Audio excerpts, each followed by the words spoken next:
So we will start with new chapter, gravitation. Before we start with actual content of gravitation, there is something important that you need to know. तो gravitation हमको start करना है from Kepler's laws of motion, Kepler's laws of planetary motion. लेकिन but before before we start with gravitation there is something basic जो आपको पता होना चाहिए। ग्रेविटेशन पढ़ने का एक पर्टिकुलर फॉर्मेट है।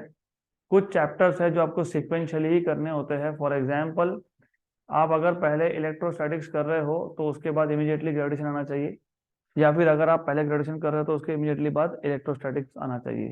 तो नॉर्मली फ्लो होना चाहिए ग्रेविटेशन, फिर इलेक्ट्रोस्टैटिक्स पार्ट 1, पार्ट टू आप 12th में सीखोगे।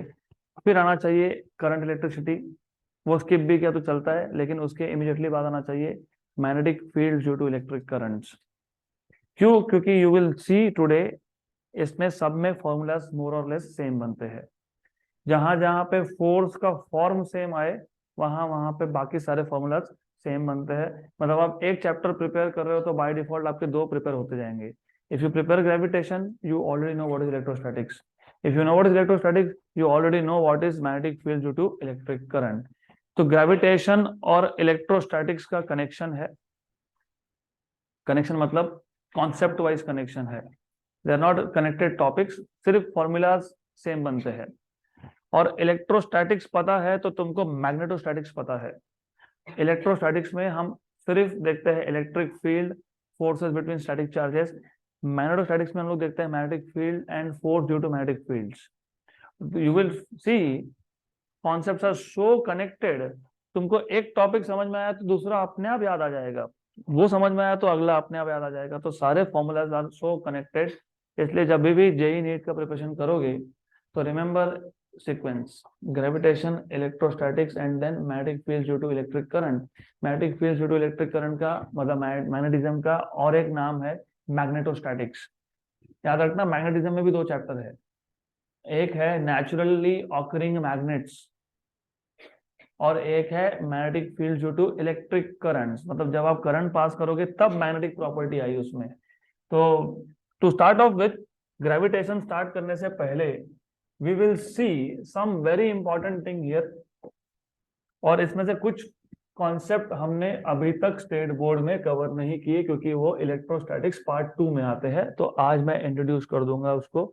जैसे कि इलेक्ट्रोस्टैटिक्स में आपने सीखा था what is force between 2 static charges, याद है? 1/4πε0 q1 q2 bye are square. आपने सीखा था what is electric field, formula याद है? 1/4πε0 q by r square. What have you not learned is potential energy and potential. तो इलेक्ट्रोस्टैटिक पोटेंशियल और electrostatic potential सीखा नहीं है, वो 12th में आएगा। लेकिन what we will do is we will just mention the formulas here. तो फिजिकल क्वांटिटी, उसका इलेक्ट्रोस्टैटिक में फॉर्मूला, उसी फिजिकल क्वांटिटी का ग्रेविटेशन में फॉर्मूला, और उसी फिजिकल क्वांटिटी का एसआई यूनिट, और लास्टली उसी फिजिकल क्वांटिटी का डायमेंशन। ये सब हम आज फाइंड करने वाले हैं। We are going to find all this. और ये अगर आपको याद रहा तो आपके फॉर्मूलाज याद रखने का बहुत सारा लोड कम हो जाएगा। तो let us make a small table and try to understand what is the connection between gravitation and electrostatics. तो 4, as I told you, 4 parameters are important.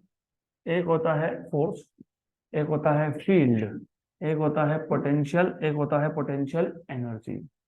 जिनको ये चारों फॉर्मूलाज याद रह गए तो आपके लिए दोनों चैप्टर बहुत इजी रहने वाले हैं। You will not struggle a lot with all this. तो first of all physical quantity. Electrostatics में उसका इक्विवेलेंट फॉर्मूला, ग्रेविटेशन में उसका इक्विवेलेंट फॉर्मूला,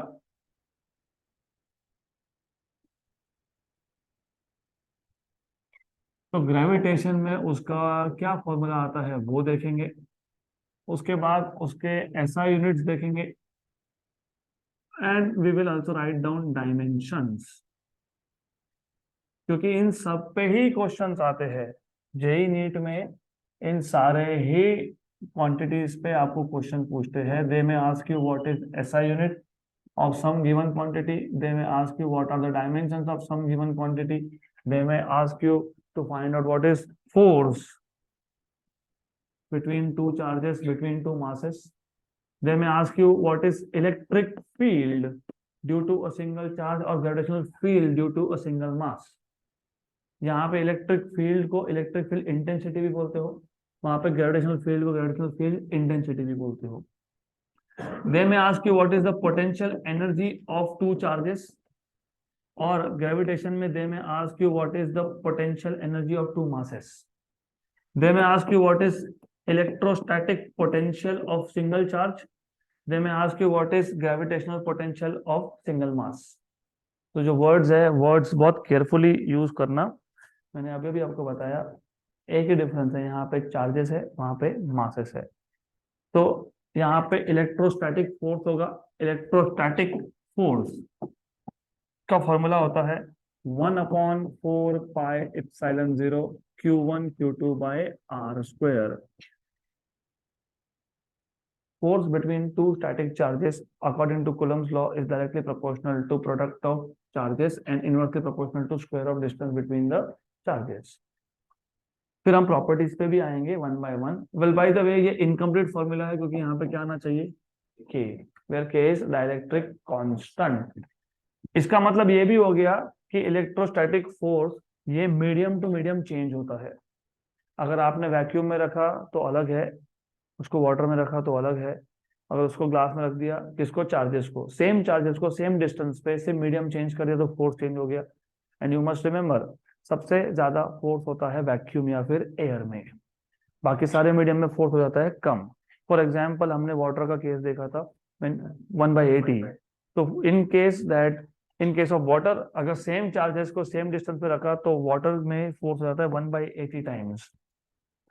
यहाँ पे जिसको आप इलेक्ट्रिक फील्ड बोलते हो, इलेक्ट्रिक फील्ड को इलेक्ट्रिक फील्ड इंटेंसिटी भी बोलते हैं। दो फॉर्मूलाज है, या तो आप बोलोगे electric field E equal to force upon charge, क्योंकि इन दोनों में से एक सोर्स चार्ज है, एक टेस्ट चार्ज है।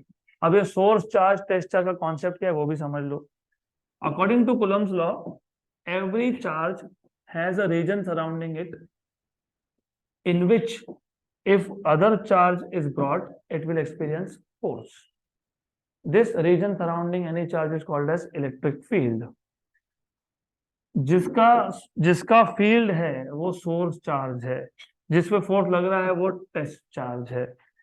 तो इलेक्ट्रिक फील्ड डिफाइन करने के लिए हमने फोर्स का ही फॉर्मूला यूज कर दिया था। हमने बोला था कि हमको ऑलरेडी पता है फोर्स का फॉर्मूला है 1/4πε0 Q1 Q2 by R square। इसमें से जो 1 नंबर चार्ज है वो सोर्स चार्ज है, और जो 2 नंबर चार्ज है वो टेस्ट चार्ज है। सिर्फ टेस्ट चार्ज को मैं डिवाइड कर देता हूं, ये था फोर्स। इलेक्ट्रिक फील्ड डिफाइन करने के लिए हमने बोला था what is the force experienced by unit positive charge in the field of source charge. What is the force experienced by unit positive charge? Unit positive मतलब +1 कूलम चार्ज।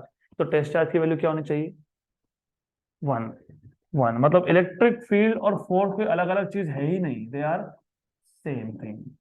सिर्फ electric field define करते वक्त जो test charge था उसका value कितना है, 1।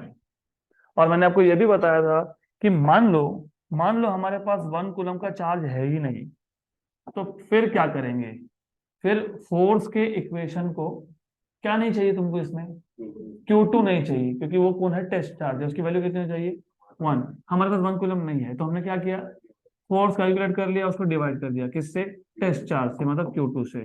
तो फोर्स अपॉन चार्ज, ये क्या हो गया, कैंसल।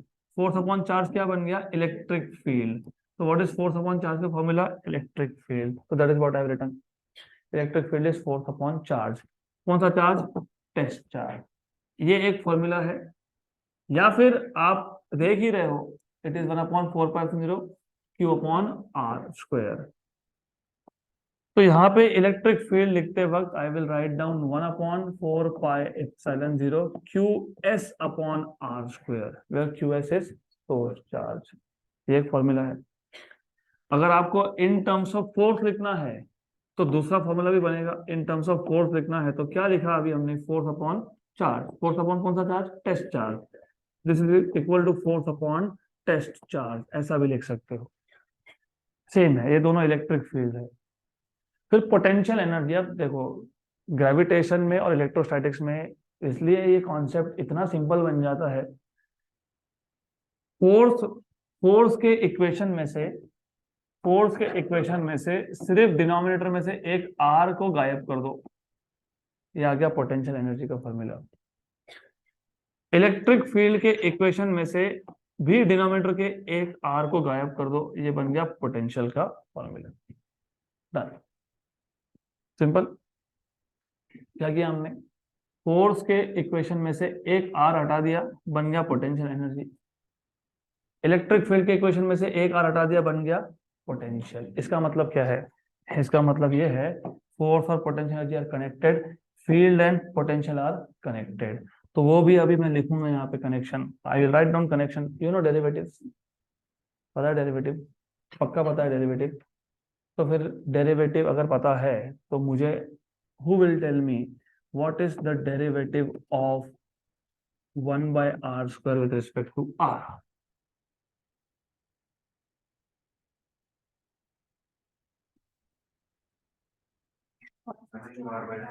माइनस, मतलब पहले तो आप इसको r⁻² लिखोगे, फिर r⁻n का फॉर्मूला अप्लाई करोगे, मतलब -2 r⁻−3 r⁻−3 मतलब -2/r³। Now what is the derivative of 1/r, -1/r²। Very good, मतलब आपने r⁻−1 लिखा तो -1/r² आ गया, क्योंकि r⁻−1 का डेरिवेटिव था -1, r⁻−1 इंटू -1 -1 मतलब -2, तो -r⁻² मतलब -1/r²। Very good, good good good. Why, you see, force और पोटेंशियल एनर्जी में एक में r है, एक में r² है डिनोमिनेटर में। इसका मतलब अगर मैं पोटेंशियल एनर्जी का डेरिवेटिव लेता हूं, मतलब d/dr, इसको सिर्फ लिखने का तरीका कई जगह पे डेल्टा है, बस इसको क्या बोलते हैं, डेल्टा।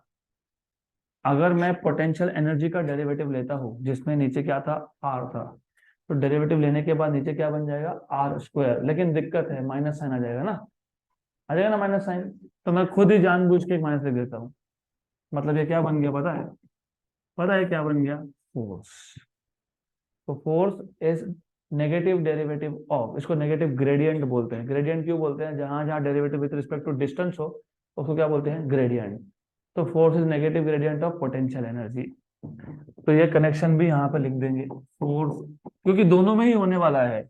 इलेक्ट्रोस्टैटिक्स में भी यही होगा, ग्रेविटेशन में भी यही होगा। तो force is negative gradient of potential energy. Remember this delta is nothing but derivative. और ये डेल्टा को बाद में मैं वेक्टर बनाऊंगा।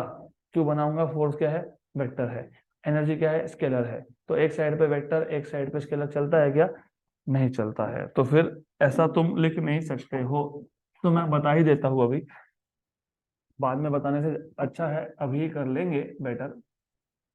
ये फॉर्मूला कब यूज करना, ये फॉर्मूला तब यूज करना जब आपको एक ही कंपोनेंट दिया हो। For example x component, for example बोला है पोटेंशियल एनर्जी इज x² + 2, मतलब potential energy is a function of only x। तो फिर क्या करोगे, ddx, r के भाई क्या लिखोगे, x। r क्या है, पोजीशन वेक्टर है, उसमें कितने कंपोनेंट होते हैं, 3। लेकिन यहाँ पे पोटेंशियल एनर्जी में एक ही कंपोनेंट था, x। तो ddr के भाई क्या लिखोगे, ddx। अगर पोटेंशियल एनर्जी में सिर्फ y कंपोनेंट होगा तो ddy। लेकिन अगर इमेजिन पोटेंशियल एनर्जी ऐसा आ गया, x² + 2xz + y, मतलब x² में x भी आ गया, xz में z भी आ गया, और y² में y भी आ गया, प्लस y जो भी होगा, मतलब तीनों है। तो उस केस में ये भी नहीं कर सकते, फिर क्या करोगे, ये यूज करोगे। पोटेंशियल एनर्जी स्केलर है लेकिन फोर्स वेक्टर है, तो हमको एक डेल ऑपरेटर लगता है उसके, इसको बोलते हैं डेल ऑपरेटर। क्या बोलते हैं इसको? Del operator. ये होता है डाबा डाबा एक्स आई कैप प्लस डाबा डाबा वाई जे कैप प्लस डाबा डाबा जेड के कैप। अब ये डाबा डाबा क्या है वो समझ लो, इट इज नॉट डब्बा डब्बा। डेरिवेटिव्स मैथ्स में हुआ कि नहीं अभी तक? नहीं तो 12th में होगा वो। Look, there is one thing that is really simple and important. Suppose मेरे पास एक फंक्शन है, let us say I have some function of x 3x square. इसके डेरिवेटिव कैसे लिखते हो? D d x. क्यों? क्योंकि इस फंक्शन में एक ही डिपेंडेंस था, एक ही वेरिएबल था। लेकिन सपोज मेरे पास एक दूसरा फंक्शन है जिसमें मेरे पास ऐसा है 3x स्क्वायर वाई। तो यहाँ पे दो फंक्शंस है, तो जब हम डेरिवेटिव लेते हैं तो क्वेश्चन ये आता है कि फिर डेरिवेटिव में विद रिस्पेक्ट टू एक्स ले रहा हूँ कि विद रिस्पेक्ट टू वाई ले रहा हूँ। तो उसको बोलते हैं पार्शियल डेरिवेटिव्स। मतलब फंक्शन में दो वेरिएबल थे लेकिन आप ले रहे हो derivative with respect to only one. तो डी के नोटेशन को चेंज कर देते हैं और इसको रीड करते हैं डाबा। अभी तक क्या रीड करते थे तुम? D d x. अभी क्या रीड कर रहे हो? डाबा। तो डाबा डाबा जहां पे साइन आए मतलब उस फंक्शन में एक से ज्यादा वेरिएबल है लेकिन तुम डेरिवेटिव ले रहे हो with respect to only one. For example potential energy का फॉर्मूला मैंने आपको दे दिया, 3x square plus x z plus y. कितने वेरिएबल है? लेकिन ये पहला हमने डेरिवेटिव लिया with respect to only x, तो ये पार्शियल डेरिवेटिव हो गया। दूसरा मैंने लिया विद रिस्पेक्ट टू वाई, मतलब ये पार्शियल डेरिवेटिव हो गया। तीसरा मैंने लिया विद रिस्पेक्ट टू जेड, मतलब ये भी। तो जब आप विद रिस्पेक्ट टू एक्स ले रहे हो तो आप वाई जेड को कांस्टेंट मान रहे हो। जब आप विद रिस्पेक्ट टू वाई ले रहे हो तो आप एक्स जेड को कांस्टेंट मान रहे हो। जब आप विद रिस्पेक्ट टू जेड ले रहे हो तो आप एक्स वाई को कांस्टेंट मान रहे हो। That is why it is given a separate notation that is called as डाबा। तो डाबा जहां पे लिखा मतलब वो पार्शियल डेरिवेटिव होता है। तो अब अगर आपके पास पोटेंशियल एनर्जी है और अगर पोटेंशियल एनर्जी में आर है तो सीधा सीधा पहला फॉर्मूला लगा दो, F equal to minus D U by D R. अगर आपके पास potential energy X Y Z form में है तो कौन सा यूज करोगे? Del operator. लेकिन इन एनी केस फोर्स कहां से ऑब्टेन करोगे? पोटेंशियल एनर्जी से। कैसे ऑब्टेन करोगे? डेरिवेटिव लेके। डेरिवेटिव के आगे क्या रहेगा? माइनस साइन रहेगा। ये नॉर्मली 12th में इंट्रोड्यूस होता है, मैं अभी से कर देता हूँ क्योंकि अपने को लगने वाला है आगे। जेई लेवल के क्वेश्चन, नीट लेवल के क्वेश्चन में ही आता है। तो force is equal to negative derivative of potential energy. Similarly field is equal to negative derivative of potential. तो इलेक्ट्रिक फील्ड फाइंड करना है। ये मैं फिलहाल इलेक्ट्रिक बोल रहा हूँ, बाद में मैं इलेक्ट्रिक नहीं बोलूंगा क्योंकि ग्रेविटेशन भी है साथ में। तो electric field is negative derivative of कौन? Potential. Force is negative derivative of potential energy, field is negative derivative of potential. Done. तो आगे से अगर आपको फोर्स दिया है तो फील्ड फाइंड कर सकते हो, फील्ड दिया है तो फोर्स फाइंड कर सकते हो। आपको पोटेंशियल एनर्जी दिया है तो फोर्स मिल सकता है, बराबर। पोटेंशियल दिया है तो फील्ड मिल सकता है। रिमेंबर, फोर्स दिया है तो फील्ड कैसे मिलेगा? Force upon charge. फील्ड कैसे फाइंड करते हो? Force upon charge, force upon charge, force upon charge, force upon charge. मैं बार बार बोल रहा हूँ क्योंकि ये दिमाग में बिठाना पड़ेगा। फोर्स दिया तो फील्ड डायरेक्टली मिल जाएगा, फील्ड दिया है तो फोर्स मिल जाएगा क्योंकि electric field is force upon charge, तो force is field into charge. Potential energy दिया है तो भी फोर्स मिल जाएगा। पोटेंशियल एनर्जी दिया है तो डेरिवेटिव ले लो, साथ में माइनस साइन लगा दो, फोर्स मिल गया। पोटेंशियल दिया है तो फील्ड मिल जाएगा। पोटेंशियल दिया है तो डेरिवेटिव लो, साथ में माइनस साइन लगा दो, फील्ड मिल गया। फील्ड मिल गया तो क्या मिल गया? फोर्स मिल गया। तो ये सब कनेक्टेड क्वांटिटीज है। अब इंपॉर्टेंटली यहाँ पे इफ यू नोटिस, जो आपको पहले ही देखना चाहिए था, फोर्स मतलब न्यूटन, तो ये किस में आएगा? न्यूटन में आएगा। तो दिस इज इन न्यूटन। लेकिन if you see electric field, it is newton per coulomb, newton per coulomb. है तो क्लियर। अब पोटेंशियल एनर्जी, एनर्जी है किसमें होता है, जूल में होता है। किसमें होता है, किसमें होता है। देन मुझे अगर पोटेंशियल का यूनिट चाहिए तो डिफरेंस क्या है, what is potential energy, 1/4πε0 Q1 Q2 by R। What is potential, 1/4πε0 Q by R। एक Q है एक नहीं है, तो फिर पोटेंशियल का ऐसा यूनिट क्या आएगा।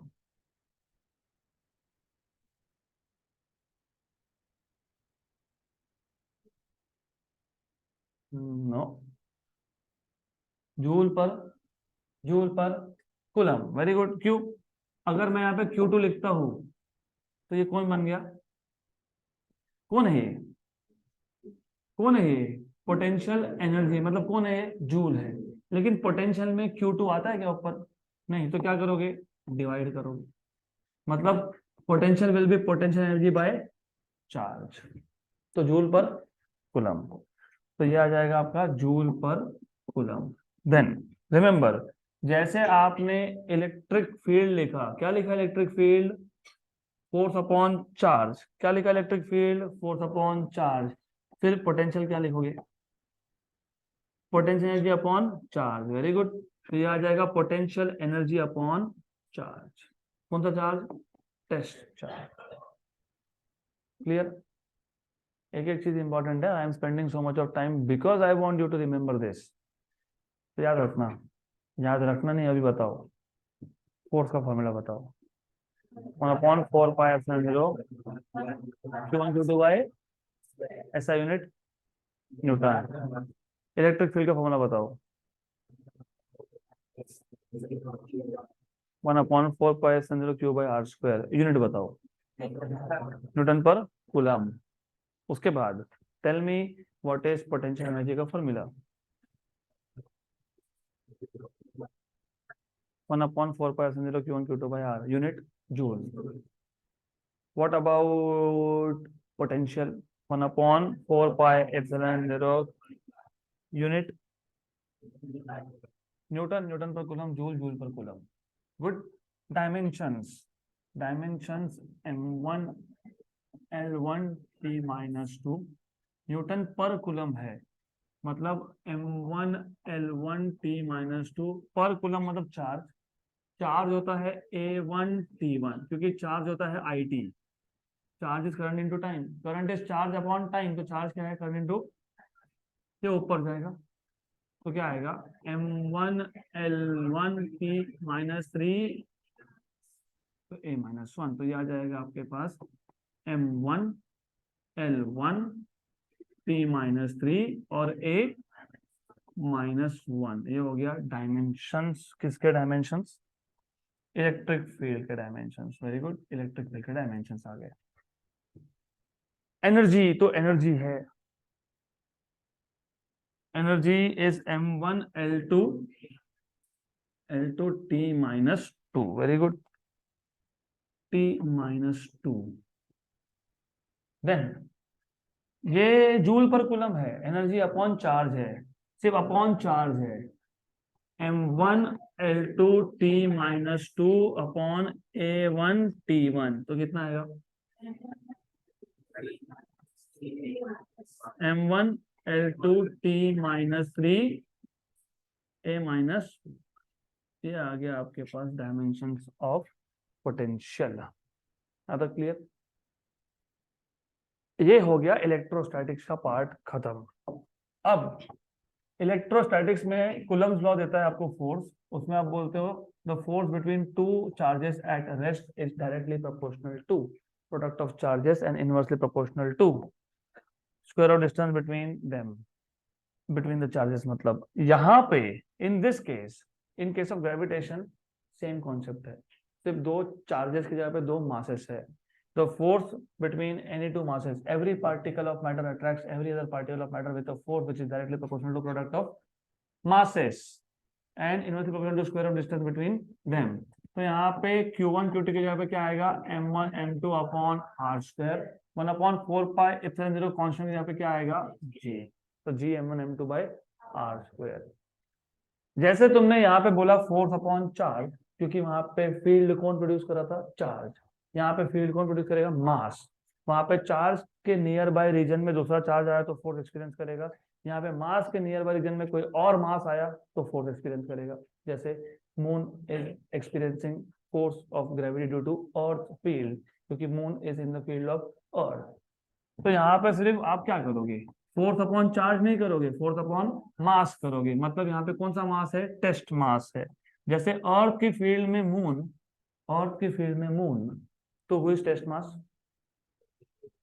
सन की फील्ड में अर्थ, तो हु इज टेस्ट मास। तो जैसे यहाँ पे फोर्स, यहाँ पे क्या था, क्या था यहाँ पे, फोर्स अपॉन चार्ज, तो क्या आया, यहाँ पे कौन है, फोर्स अपॉन मास, तो क्या आएगा, न्यूटन पर केजी, न्यूटन पर किलोग्राम, राइट। देन जैसे आपने यहाँ पे लिखा constant source charge upon r², यहाँ पे constant source mass upon r²। इसको बोला तुमने इलेक्ट्रिक फील्ड या फिर इलेक्ट्रिक फील्ड इंटेंसिटी, इसको आप बोलोगे ग्रेविटेशनल फील्ड या फिर ग्रेविटेशनल फील्ड इंटेंसिटी। तो ये ग्रेविटेशनल फील्ड इंटेंसिटी है, मतलब सोर्स मास का फील्ड का वैल्यू है ये, सोर्स मास का फील्ड का वैल्यू है। तो दिस इज फील्ड इंटेंसिटी। हम बाद में डिराइव करेंगे, लेकिन पहले पूरा पिक्चर क्लियर होना चाहिए। उसके बाद पोटेंशियल एनर्जी 1/4πε0 Q1 Q2/r, यहाँ पे G m1m2/r, तो एनर्जी है, जूल में आएगा, फोर्स तो फोर्स है, न्यूटन में आएगा। जैसे पोटेंशियल, इलेक्ट्रोस्टैटिक पोटेंशियल, वैसे ग्रेविटेशनल पोटेंशियल 1/4πε0 मतलब कौन, G। QS मतलब कौन, MS और R। Potential energy upon test charge या बाय टेस्ट मास। जैसे जूल पर कूलम है तो ये जूल पर किलोग्राम है। अब डायमेंशंस पे आओ। डायमेंशन इसके तो सेम है, m1 l1 t-2, और एनर्जी के भी सेम है, m1 l2 t-2। सिर्फ इधर यहाँ पे डिवाइड बाय m1, क्योंकि क्या है, हाँ, तो डिवाइड बाय m1 तो क्या आएगा, force is m1 l1 divide by m1, तो क्या आ जाएगा, l1 t-2, तो l1 t-2। और इधर l2 t-3 एंड -1 कैसे आ गया, करंट है वो। एनर्जी को डिवाइड करो ना, एनर्जी क्या है, m1 l2 t-2 अपॉन क्या, मास। तो फिर l2 t-2, l2 t-2। अभी फिलहाल के लिए ठीक है, हम बाद में चेक करेंगे और एक बार। For the time being it is good. Dimension मैंने लिखने नहीं चाहिए थे, क्योंकि हम लोग डायमेंशन यहाँ पे जी के पहले फाइंड करते हैं, तो वो बाद में देखते हैं। जी के डायमेंशन फाइंड करें, प्राइमा फेसिया मतलब स्टार्टिंग के लिए ठीक है, स्टार्टिंग के लिए इतना ठीक है। अब कमिंग टू द पॉइंट, बहुत बार ऐसा होता है, आपने देखा भी है यूनिट्स एंड मेजरमेंट्स में, उसमें बोलते हैं find the dimensions of 1/4πε0, find the dimensions of universal gravitational constant. तो इन दोनों को भी कंपेयर करना जरूरी है। तो if you want to find out dimensions of 1/4πε0, तो फोर्स इज 1/4πε0 Q1 Q2/r²। तो 1/4πε0 is equal to FR² upon Q1 into Q2, FR² upon Q1 into Q2। तो इसके SI यूनिट्स अगर आपको फाइंड करने हैं, SI unit of 1/4πε0 is, force मतलब metre square upon charge into charge coulomb square, right. अगर इसके आपको डायमेंशन फाइंड करने हैं, जागते रहो, पीछे पीछे जागते रहो, जेई नीट का एम लेके चल रहे हो तो ये सब बताना पड़ता है, मेरा मजबूरी है वो। F into r² upon charge into charge मतलब चार्ज का स्क्वायर। F होता है m1 l1 t-2 l2, charge होता है A1T1 लेकिन स्क्वायर है A2T2। ऊपर गया M1L3 T-4 और A-2, ये आ गए डायमेंशंस ऑफ 1/4πε0। वैसे ही जी के यूनिट्स और जी के dimensions, force is G M1 M2 upon are square, therefore G equal to FR square upon M1 into M2, बराबर। तो देयरफॉर जी इक्वल टू, अभी डायमेंशंस तो है तो यूनिट क्या आएगा, व्हाट विल बी ऐसा unit, newton metre square per kilogram square, mass into mass है। फिर डायमेंशंस फाइंड करोगे तो एफ के डायमेंशंस, आर के स्क्वायर के डायमेंशंस और मास के स्क्वायर के डायमेंशंस। एफ के डायमेंशंस थे M1L1T-2 और ये था L2, और नीचे है मास इंटू मास, मास स्क्वायर है ना, तो M2, तो M-1L3T-2, ये आ गया यूनिवर्सल ग्रेविटेशनल कांस्टेंट के dimensions. Okay, last thing that we should know before we start the theory, actual theory as per the syllabus, comparison between the two forces। ये सब क्यों हुआ, ये सब ऐसा क्यों आया, ऐसा क्यों आया, क्योंकि दोनों के फोर्स का फॉर्मूला लगभग सेम था। तुम दोनों ध्यान दो, दोनों के फोर्स के फॉर्मूला लगभग सेम था इसलिए आया, मतलब जहां जहां पे 1/r² फॉर्म आए उसको क्या बोलते हो, इनवर्स स्क्वायर लॉ। तो जहां जहां पे इनवर्स स्क्वायर लॉ हो फोर्स, वो फोर्स सेंट्रल इन नेचर होता है, टुवर्ड सेंटर होता है। और जहां जहां पे फोर्स का फॉर्म सेम आए तो वहां पे फील्ड इंटेंसिटी, वहां पे पोटेंशियल और पोटेंशियल एनर्जी के फॉर्मूला सेम बनते हैं। मतलब if you see somewhere 1/r², you will always find all the formulas more or less same, हर जगह पे फॉर्मेट सेम है, constant into source test by distance square, constant source test by distance square, constant source by distance square, constant source by distance square, constant source test by distance, constant source test by distance, constant source by distance, constant source by distance. तो अगर formula for force is same, it means they will have same form of every other thing, energy का भी, potential का भी, field का भी। Then और एक इंपॉर्टेंट चीज है दैट, हाँ हमने ऑलरेडी ये देखा है, comparison between these two forces, properties. मैं लिखूंगा कुछ नहीं, सिर्फ मैं मेंशन करने वाला हूँ। Property number 1, gravitational force, it is a long range force, बराबर, वो भी क्या है, लॉन्ग रेंज है।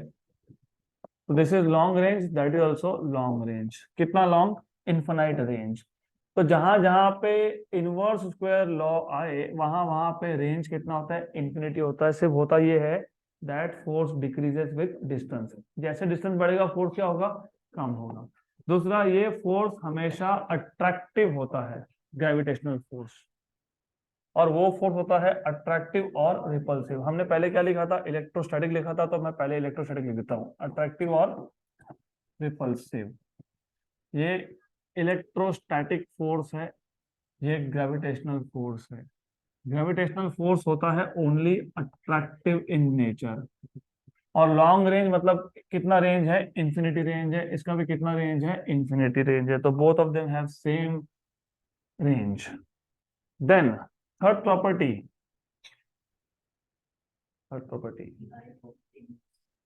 it obeys inverse square law, that also obeys inverse square law। तो दोनों इनवर्स स्क्वायर लॉ ओबे करते हैं, that is why long range आया। तो यहाँ पे भी इनवर्स स्क्वायर लॉ है, इनवर्स स्क्वायर लॉ है। और एक चीज है, दो चीज और इंपॉर्टेंट है। What about size of the particles involved,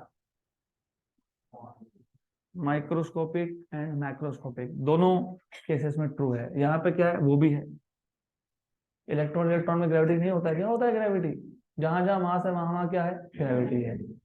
but electrostatic force depends on intervening medium, depends on intervening medium. मतलब दो चार्जेस के बीच में कौन सा मीडियम है वो फोर्स को अफेक्ट करेगा।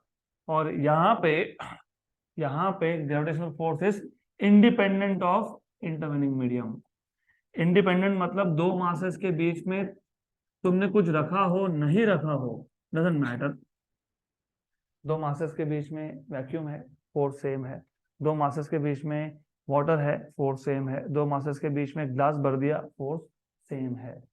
राइट, अनलेस अनलेस उस मीडियम का खुद का मास तुम कंसिडर कर रहे हो तो, क्योंकि वो भी ग्रेविटी ग्रेविटी करेगा ना। जहां जहां मास होता है क्या होता है, ग्रेविटेशनल इफेक्ट्स होते हैं उसके। तो these are some basic parameters that you need to know. Properties को भी कंपेयर करते आना चाहिए, क्योंकि ऐसा क्वेश्चन आया था। कंपेयर, कंपेयर मतलब ratio. Compare electrostatic force and gravitational force between two electrons. मतलब क्या करना था आपको, मतलब आपको ग्रेविटेशनल फोर्स फाइंड करना है between two electrons. Mass of electron तो पता ही है, राइट? पता है ना मास ऑफ इलेक्ट्रॉन 9.1 इंटू 10⁻⁻31। और उसी दो इलेक्ट्रॉन में इलेक्ट्रोस्टैटिक फोर्स भी निकालना है और दोनों को डिवाइड करना है। और हमने एक क्वेश्चन लिया है, इलेक्ट्रोस्टैटिक्स में लिया है। तो दोनों में से कौन सा फोर्स ज्यादा होता है? ग्रेविटेशनल फोर्स ज्यादा होता है कि इलेक्ट्रोस्टैटिक फोर्स ज्यादा होता है? इलेक्ट्रोस्टैटिक। मतलब ग्रेविटेशन ये वीकेस्ट फोर्स है, it is the weakest force in nature. और ये जो है ये स्ट्रॉन्गर देन ग्रेविटी है, तो स्ट्रॉन्गर देन ग्रेविटेशनल फोर्स है। क्लियर है तक? तो अभी कल से हम एक्चुअल सिलेबस चालू करेंगे। मैंने पहले ये बता दिया क्योंकि ये इक्वेशन हम डिराइव करने वाले हैं, ये सारे डिराइव करने हैं हमको, तो you should know in advance. That's it for today.